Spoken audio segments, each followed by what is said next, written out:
Hello বন্ধুরা, good morning, welcome back to my channel happy T family. তোমরা সবাই কেমন আছো? আশা করছি সবাই খুব ভালো আছো। আমি আমার ফ্যামিলির সবাই ভালো নেই।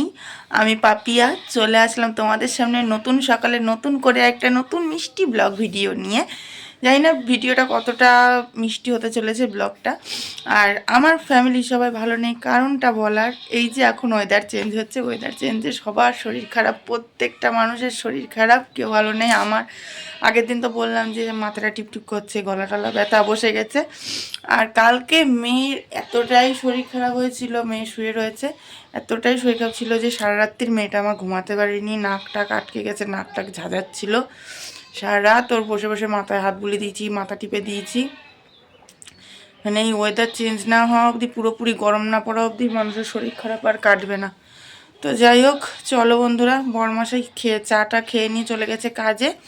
ও আজকে বললো যে দুপুরবেলা বাড়ি আসবো না, মেয়েকে নিয়ে যাব ডাক্তারখানায়। এখনও মেয়েকে নিয়ে ডাক্তারখানায় যাব, কাজকর্ম কটা গুছিয়ে নিয়ে চটপট করে ডাক্তারখানা বেরিয়ে যাব। আর বরমাসাই আজকে বাড়ি আসবে না, একটাই কারণ, বললো আজকে দোকানে প্রচুর অর্ডার আছে, তো সেই কাজের চাপে বাড়ি আসতে পারবে না দুপুরবেলায়।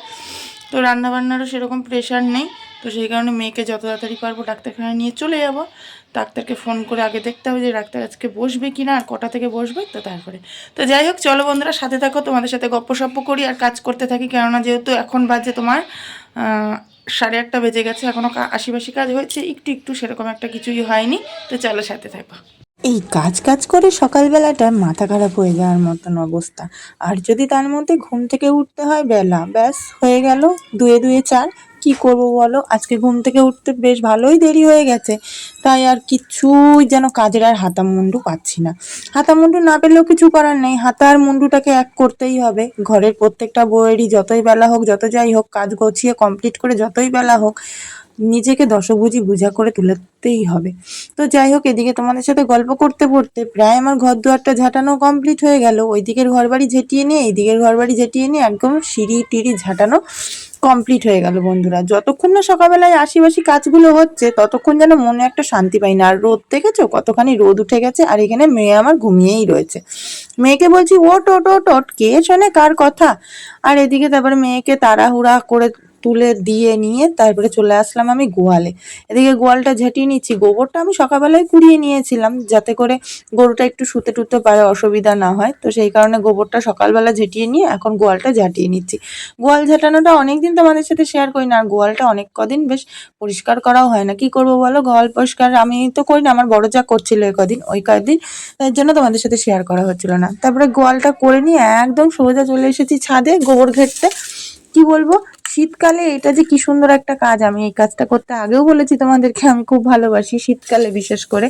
আর গরমকাল পড়লে তখন একটু কষ্ট হয়, কেননা রোদের মধ্যে বসে বসে গোবর ঘাটাটা মোটেও ভালো কাজ না। আমরা রোদের থেকে ভাবি কতক্ষণে বাঁচবো, কিন্তু তখন বুঝতেই পারছো। তো যাই হোক, এদিকে তোমাদের সাথে গল্প করতে করতে আমার প্রায় গোবর ঘাটা হয়ে গেল। চলো। এর শরীর খারাপ হয়েছে, তো আমি যাই না এখনো ডাক্তারখানায়। সকালবেলা এক ফোঁটা টাইম পেলাম না, ওই ওষুধ ছিল কালকে রাত্রে বললাম না, খাই দিয়েছি, ওটা আবার সকালবেলা আরেকবার খাই দিয়েছি। আমার মেয়েকে বলছি দেখো কথাটা শোনো, পাকা বুড়ি পাকা পাকা কথা। আমার মানুষ ওই খারাপ হয়েছে না, আমার কি এসে ভালো লাগতেছে না, কি হবে? আচ্ছা, ওষুধ খাবা ঠিক হয়ে যাবে। ও মা, কাশি হচ্ছে, ঠিক আছে, কাশির ওষুধ টক নুমানা। কাশির ওষুধ টক? হ্যাঁ নুমানা। কাশির ওষুধ টক, কাশির ওষুধও খাবে না, তাই তো? হ্যাঁ, ঠিক আছে, মিষ্টি ওষুধ নুমা। মিষ্টি ওষুধ নেবো? হ্যাঁ। আচ্ছা ঠিক আছে, আমার ভানু। আর ঝাল ওষুধ নুমা। আর ঝাল ওষুধ তাহলে একটু লঙ্কা বাটা করে দিই। আচ্ছা। আমার মেয়ে যে কি পরিমাণে ঝাল খেতে পারে বন্ধুরা, মানে কি বলবো, আমার মেয়ের আমি এই এই মানে এতখানি ও যদি ঝাল খায়, আমি এইটুকু পরিমাণে ওর কাছে কিছু না, ঝাল খেতে পারি না। আমার বড় যাওয়ারা এত ঝাল খায়, আমার মেয়ে ওই ওর বড়মার ঘরে গিয়ে করে ঠিক খেয়ে নেবে, কিন্তু আমার দ্বারা সেটা সম্ভব হয় না। আমি যেটা, আমার মেয়ে ঠিক তার বিপরীত। আমি চঞ্চল, আমার মেয়ে শান্ত, প্রচুর, মানে একদম পুরো উল্টো উল্টো উল্টো উল্টো হয়েছে। তো যাই হোক, চলো এবার এই রান্না হয়েই এসছে, প্রায় মোটামুটি কমপ্লিট। রান্না টান্না করে নিই, একগাল খেয়ে নিই, তারপরে মেয়েকে নিয়ে যাবো ডাক্তারখানা ফোন করেছিলাম, নাম লেখানো হয়ে গেছে, নাম লেখানো কমপ্লিট, এবার শুধু গিয়ে লাইন দেওয়ার পালা। তো চলো, তোমাদের একটা হেভি সুন্দর জিনিস দেখাবো, যেটা তোমরা গ্রামীণ পরিবেশে ঘুরতে আসলে বা গ্রামীণ পরিবেশেই দেখো কি সুন্দর। দেখেছো, মাঠের দিয়ে নাঙল চষে নিয়ে বাড়ি যাচ্ছে, নাঙল নিয়ে বাড়ি যাচ্ছে।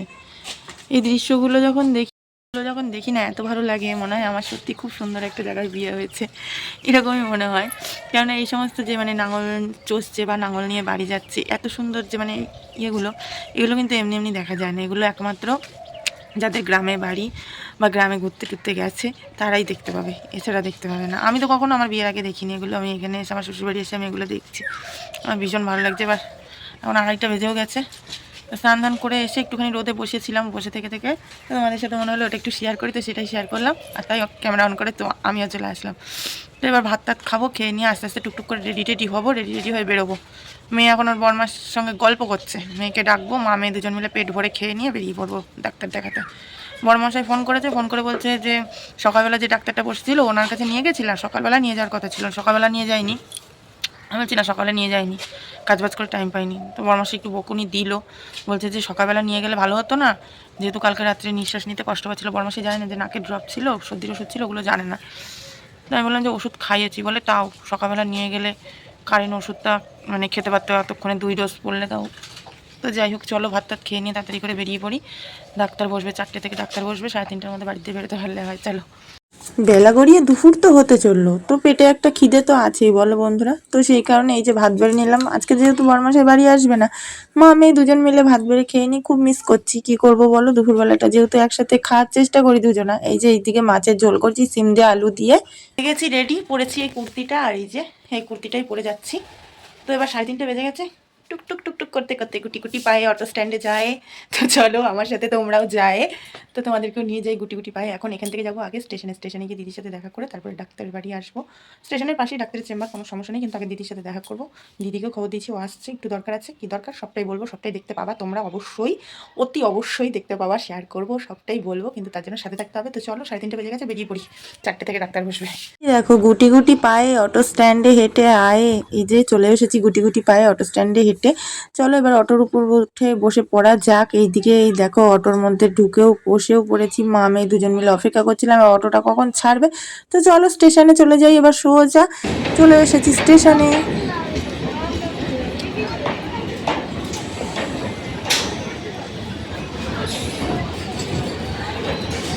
ব্যাস বন্ধুরা, এবার দিদির সাথে দেখা সাক্ষাৎ করা, যে দরকার এসেছিলাম দরকার মিটানো, সমস্ত কিছু কমপ্লিট হয়ে গেছে। এর জন্য এবার দিদি চলে গেল দিদির গন্তব্যস্থলে, মানে দিদির বাড়িতে, আর আমি চলে যাচ্ছি এবার আমার বাড়িতে। তবে বাড়ি যেতে যেতে মেয়ের বায়না, নাছোড়বান্দা বায়না, মেয়ে খাবে হলো গিয়ে রোল। তো ঠিক আছে চলো, মেয়ে যেহেতু শরীর খারাপ, মেয়ের বায়নাটা রাখতে হবে, যেহেতু বাড়িতে সেরকম একটা ভাত টাত কিছুই খেতে পারছে না। বাড়ি এসে জামা কাপড় চেঞ্জ করে মেয়ে গেছে পটিতে, আর আমার বাড়ি এসে হাত মুখ ধুয়ে জামা কাপড় চেঞ্জ করে এই দেখো এখানে আমার ঠাকুরের কাছে সন্ধে জ্বালা হয়ে গেছে। দাঁড়াও চিকিমিকি লাইটটা ঠাকুরের কাছে জেলে দিই। সন্ধে জ্বালা কমপ্লিট ঠাকুরের কাছে, আর মেয়ে গেছে পটিতে। আর চাকদা দিয়ে কি এনেছি খাবার, বাইরে তো অনেকদিন খেতে ইচ্ছা করছিল, আজকে অনেকদিন পরে 7টা পূরণ হবে। কী যে ইচ্ছা করছিল বন্ধুরা কি বলবো, বেশ অনেকদিন ইচ্ছা করছিল খেতে। কী খেতে ইচ্ছা করছিল, চলো খেতে খেতে আসি। কিরকম লাগে বলো তো বন্ধুরা, ওখানে বসে মেয়ে বায়না করলো মা রোল খাবো করে, যেহেতু চিলি সস দিয়েছিল এর মধ্যে, তার জন্য মেয়ের একবার নিয়ে মেয়ে বলছে আমি খাবো না, একদম ভালো লাগছে না খেতে। তো তাই আর কি করব, তো যাই হোক আমি এটা খেয়ে নিচ্ছি। আর আমার রোল বলতে পারো বেশ কয়েকদিন ধরে খেতে ইচ্ছা করছিল, অনেক কদিন ধরে। তো সেই কারণে আমি জানি আমার মেয়ে রোল খাবে না, জন্য আমি একটা রোলই এনেছিলাম। আমার মেয়ে চাউমিন টাউমিন যদি বলো ব্যাস, তখন আর কিছু বলতে হবে না যে সোনাই খাবি বা কিছু। তো যাই হোক, তারপরে এইদিকে রোল টোল খেয়ে নিয়ে সোজা বিছনা করতে চলে আসলাম। বিছনাপত্র গুছিয়ে নিয়ে মেয়েকে করে দিলাম ম্যাগি। মেয়েকে আর ভাত দিলাম না বন্ধুরা রাত্রেবেলা, যেহেতু মেয়ের শরীরটা ভালো না বললাম, তো সেই কারণে ঠান্ডার মধ্যে যদি ভাত খায় তো আরও ঠান্ডাটা জোর দেবে। আর রাতের আমি দেখেছি যত শরীর খারাপের বাড়ানি রাত্রেবেলাই বাড়ে। তো সেই কারণে মেয়েকে বলতে পারো আগের দিন যেহেতু বেচারি ঘুমাতে পারিনি, নিঃশ্বাস নিতে খুব কষ্ট হয়েছিল, তাই আজকে আর ভাত দেওয়ার একদমই চেষ্টা করলাম না। রুটি করে দিলে দিতে পারতাম, কিন্তু মেয়ে বললো ম্যাগি খাবো, তার জন্য মেয়েকে ম্যাগি করে দিলাম। মেয়ের বায়না যেটা ও খেতে ভালোবাসছে তো সেটাই দিচ্ছি, কেন যেহেতু ওর মুখে ভালো লাগছে না কিছু, ঠান্ডা লাগলে বুঝতেই পারো। তো সেই কারণে মেয়েকে যেটা ভালো খেতে চাইছে আমি ওকে সেটাই করে দিচ্ছি। তো খাই দেয় নিয়ে তারপরে ওষুধটা খাইয়ে দিয়ে নিয়ে আবার বাড়ি দেবো ওকে ঘুম। তো যাই হোক বন্ধুরা, চলো আজকের মতন আমি আমার ভিডিওটা এখানেই শেষ করে দিচ্ছি। সবাই খুব খুব খুব ভালো থেকো, সুস্থ থেকো, সাবধানে থেকো, আর সদা সর্বদা হ্যাপি টিভি ফ্যামিলির সাথে যুক্ত থেকো। আর আমি তোমাদের পাপিয়া দিদি তোমাদের পাশে সবসময় আছি, ছিলাম, থাকবো সবটা সময়। টাটা, দেখা হবে নতুন একটা ভিডিও।